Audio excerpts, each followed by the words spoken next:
안녕하세요. 매일경제 뉴욕특파원 박윤혜입니다. 오늘 추수감사절을 맞아서 첫 야외 촬영을 하게 되었는데요. 여기가 뉴저지 포트리에 있는 공원이고 저기가 맨하튼 북부이고요. 가운데 허딘슨 강이 흐르고 여기가 뉴저지입니다. 저기 보이는 다리가 맨하튼과 뉴저지를 잇는 그 유명한 조지 워싱턴 브리지입니다. 현수교인데 세계에서 가장 바쁘고 통행료가 가장 비싼 다리로 알려져 있습니다. 추수감사절을 맞아서 ETF 특집 방송을 준비했습니다.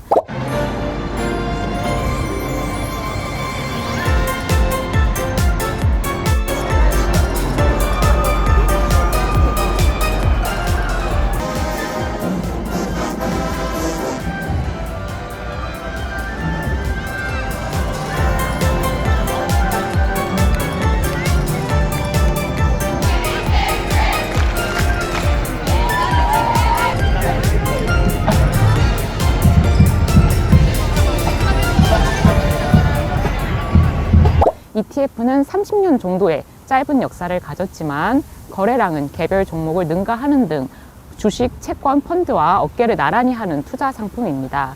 저희 뉴욕 뉴스는 항상 개별 종목만 다뤘지 ETF를 거의 다루지 않았는데요. 저도 개인적으로 개별 종목 투자도 하고 있지만 메인은 ETF에 투자하고 있습니다. 오늘은 ETF만 얘기하도록 하겠습니다. 오늘 차례 보면 첫 번째 ETF 역사 보고, 두 번째 ETF 종목명 보는 방법 보고요. 세 번째 ETF 장점 보고, 네 번째 세계에서 규모가 가장 큰 가장 유명한 ETF 20개 수익률 보고요. 그리고 마지막으로 한국인이 가장 많이 매수한 ETF의 수익률 보겠습니다. 첫 번째 ETF의 역사인데요. ETF란 S&P 500과 같은 주가 지수, 금 가격이나 원유 가격과 같은 특정 자산의 가격에 연동되도록 설계된 펀드로서 증권거래소에 상장되어 주식처럼 거래되는 투자 상품입니다. ETF는 30년 전 1993년 처음 등장했는데요. 자산운용사 스테이트 스트리트사가 S&P 500 지수를 추종하는 스탠더드 앤드 푸어스 예탁 증서를 내놨는데요. 악붙자만 따서 그 유명한 스파이더라고 불립니다. 나오자마자 큰 인기를 끌었고, 스파이더는 곧 자산 규모로 보나 거래량으로 보나 모든 측면에서 세계 1위 ETF로 성장했습니다. 1996년에는 ETF를 통해 해외 시장에 투자할 수 있게 되었는데요. iShares ETF로 유명한 자산 유명사가 해외 시장 지수인 MSCI 지수를 추종하는 WEBS를 내놨고요. 이어 1998년에는 S&P 500 지수를 9개 섹터로 나눈 섹터 스파이더가 등장했고, 그 다음에는 다우존스 지수를 추종하는 다이아도 나왔습니다. 1999년에는 나스닥 100 지수를 추종하는 그 유명한 QQQ가 나왔습니다. 이렇게 ETF의 모태는 인덱스 펀드인데요. 인덱스 펀드는 쉬운 상품 구조와 저렴한 수수료를 무기로 해서 인기를 누리기 시작하더니 2000년에 세계 최고의 액티브 펀드로 군림하던 마젤란 펀드를 순자산 금액으로 추월을 하게 됩니다. 이후 전 세계 국가에 투자하는 상품, 특정 섹터에 투자하는 상품, 채권, 원자재, 선물, 부동산, 통화 등을 추종하는 다양한 ETF가 출시가 됐습니다. 다음 ETF는 좀 종목명의 긴 경향이 좀 있는데요. 그래도 종목명을 보면 어디에 투자하는지 알 수 있습니다. 종목명 맨 앞에 보통 ETF 브랜드를 쓰고, 이어서 선물, 인버스, 레버리지 여부 쓰고요. 그 다음에 이어서 합성 ETF인지 여부 쓰고, 그 다음에 이어서 환해지 여부를 쓰고 있습니다. 미국 자산 운용사 1위가 iShares ETF 브랜드 가지고 있는 블랙록이고요. 2위가 뱅가드 브랜드 가지고 있는 뱅가드이고, 3위가 스파이더 ETF 브랜드 가지고 있는 스테이트 스트리트이고요. 4위가 인베스코입니다. ETF 용어로는 NAV라고 해서 ETF 한 주가 가진 가격입니다. 보통 ETF는 접근성 좋도록 한 주당 가격이 저렴한 편입니다. ETF 장점을 살펴보면요. 첫째, ETF는 소액으로 분산 투자할 수 있습니다. 대부분 ETF가 한 주당 가격이 몇만 원 수준이어가지고 소액으로 투자가 가능하고, 특히 주식형 ETF 같은 경우에는 최소 10종목 이상으로 의무적으로 분산 투자하도록 되어 있습니다. 또 한 종목에 대해서 투자 비중이 ETF 전체의 30%를 초과할 수도 없게 돼 있습니다. 다만 원자재 ETF처럼 단일 상품에 투자하는 경우에는 투자 대상 자산이 갑작스러운 손실을 초래할 위험이 없는 그런 경우에만 가능합니다. 두 번째는 비용이 저렴한데요. 수수료가 저렴하다는 얘기인데요. 수수료율이 일반 펀드는 2에서 3% 정도이고 인덱스 펀드도 한 1% 내외인데 ETF는 0.5% 내외입니다. 이 이유로 ETF가 적극적으로 홍보는 안 되고 있다고 합니다. 세 번째, ETF는 운영에 대한 투명성이 높은데요. 일반 펀드는 분기별로 3개월에 한 번씩 자산운용 보고서를 제공하는데 ETF는 매일매일 투명하게 공개합니다. 또 ETF는 실시간으로 매매할 수 있어서 황금성과 유동성이 좋고요. 또 ETF는 주식의 배당금과 유사하게 분배금을 줍니다. 해당 기업에서 배당을 실시하면 ETF는 그 배당금을 모아서 투자자에게 나눠줍니다. 또 분배금을 지급하지 않고 재투자하여 수익에 반영하도록 하는 TR이라는 상품도 있습니다. 다음 마켓워치 기준 세계에서 규모가 가장 큰 ETF 순위인데요. 워낙 유명한 ETF들입니다. 수익률은 제가 어제 11월 22일 기준으로 산출을 했습니다. 1위부터 3위는 다 S&P 500 추종하고 있는 ETF인데요. 1위가 스파이고 SPY고 2위가 IVB이고 3위가 VOO입니다. 다 S&P 500 같은 지수를 추종하니까 수익률 큰 차이 없고요. 4위는 VTI는 미국 증시 전체를 추종하는 ETF인데 S&P 500 지수 ETF랑 좀 수익률 큰 차이 없습니다. 5위가 그 유명한 인베스코의 QQQ인데요.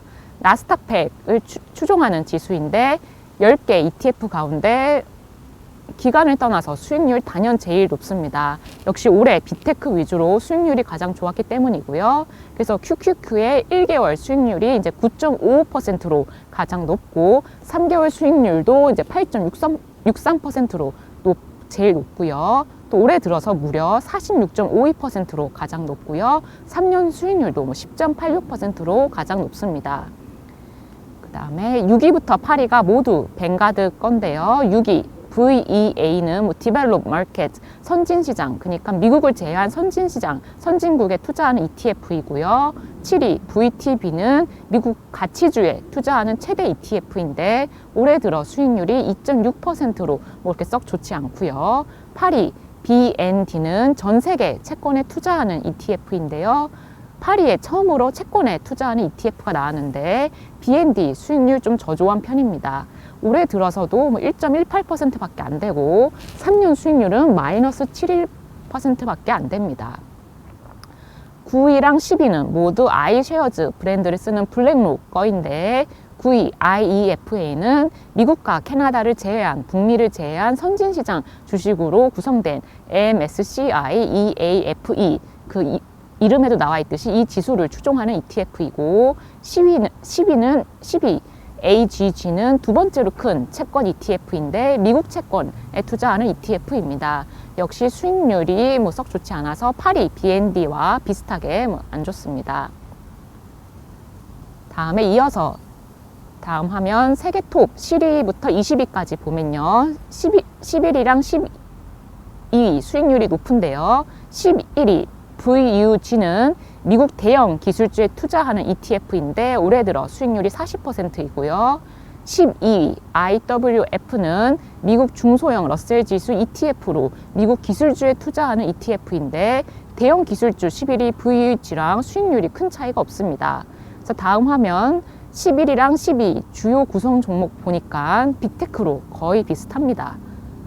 구성 종목 비슷하니까 수익률도 비슷했던 것으로 보이고요. 그다음 다시 이어서 13위와 14위 세계 ETF 보면요. 13위와 14위는 신흥시장에 투자하는 ETF로 그 13위, 14위 수익률 비슷합니다. 13위 VWO는 주요 종목 제가 살펴봤더니 TSMC랑 텐센트, 알리바바 순으로 투자하고 있었고요. 14위 IEMG도 비슷하게 TSMC, 텐센트, 삼성전자, 알리바바 순으로 투자하고 있었습니다. 그리고 좀 밑에 18위 금 현물 ETF인 GLD가 눈에 띄는데요. GLD 수익률 보면 1개월이 0.96%, 3개월이 5.71%, 올해 들어서는 9.26%, 3년에 1.8%로 뭐 금도 수익률 평범합니다. 하지만 규모가 큰 ETF 위주로 봤더니 좀 자극적인 ETF는 뭐 하나도 없었는데요. 한국에서는 자극적인 ETF가 인기입니다. 다음 화면에서 보면요. 사실 ETF는 앞에서 본 인덱스 ETF 말고도 하락에 베팅하는 뭐 인베스 ETF, 변동성이 큰 섹터나 혹은 테마에 베팅하는 디렉시온, 유명한 그 디렉시온 ETF, 아니면 뭐 테슬라와 같은 하나의 개별 종목에 투자하는 ETF 등 다양합니다. 그래서 제가 봤는데요. 한국인이 올해 들어 매수 결제 기준으로 가장 많이 투자한 종목을 봤더니요. 뭐 개별 종목과 ETF 모두 나오는데요. 1위는 좀 예상할 수 있듯이 테슬라였고요. 2위와 3위는 디렉시온이 출시한 건데, 디렉시온은 변동성이 큰 섹터 혹은 테마에 베팅하는 ETF 시장을 개척을 했습니다. 그래서 2위 보면요. 미국 필라델피아 반도체 지수의 하루 변동폭의 3배, 1배는 지루하니까 3배를 따라가는 디렉시온 데일리 세미컨덕터 불 3X, 티커로 유명한 SOXL이죠. 요거였고, 3위는 같은 반도체 지수를 역방향 반대로, 그 반도체 지수가 오르면 하락하고 반도체 지수가 하락하면 오르는 역방향 3배로 추종하는 SOXS였습니다. 1일 수익률을 뭐 3배로 추종하는 거다 보니까 장기 투자보다는 보통 다들 단기 투자일 텐데요. 그래서 뭐 장기 수익률 의미가 좀 없을 수 있지만 그래도 수익률 제가 다 일일이 가지고 왔습니다. 반도체 지수 3배 쫓아가는 SOXL 1개월 수익률이 37.26%이고요. 3배니까 당연히 높죠. 올해 들어서도 137.25%나 수익이 났습니다. 반면 역방향 3배 SOXS는 1개월 수익률이 마이너스 31.85%로 이고 올해 들어서도 마이너스 77.87% 수익을 기록했습니다. 야수의 심장을 가진 분들이 많은 것 같고요. 그 다음에 4위랑 5위는 프로쉐어즈가 출시한 것으로, 프로쉐어즈 자산운용사는 이제 인버스랑 레버리지 ETF 시장을 개척을 했습니다. 그래서 숏이라고 그 이름에 들어가 있는 숏은 1배 추종하는 거고, 울트라 숏은 2배이고, 울트라 프로 숏은 3배입니다. 근데 우리나라에서는 이 3배 울트라 프로 숏이 인기입니다. 4위를 보면 나스닥 지수 1일 수익률을 반대로 역방향 3배로 추종하는 SQQQ가 있고요. 5위는 나스닥 수익률 3배 추종하는 TQQQ가 있습니다. 그래서 역방향 3배 SQQQ 1개월 수익률 보면요. 마이너스 24.15%고요. TQQQ는 정방향 3배니까 1개월 수익률이 28.75%입니다. 그 다음에 이제 6위가 개별 종목 엔비디아였고, 7위가 만기 20년 이상 미 국채를 또 3배로 추정하는 레버리지 ETF인 TMF가 있고, 9위에는 테슬라, 하루 주가 수익률의 1.5배를 추종하는 TSLL이 있습니다. 그래서 이제 미국채 3배 추종하는 TMF 1개월 수익률은 27.41%고요. 테슬라 1.5배로 추정하는 TSLL 1개월 수익률은 19.63%입니다. 여기까지 제가 준비한 내용이고요. 감사합니다.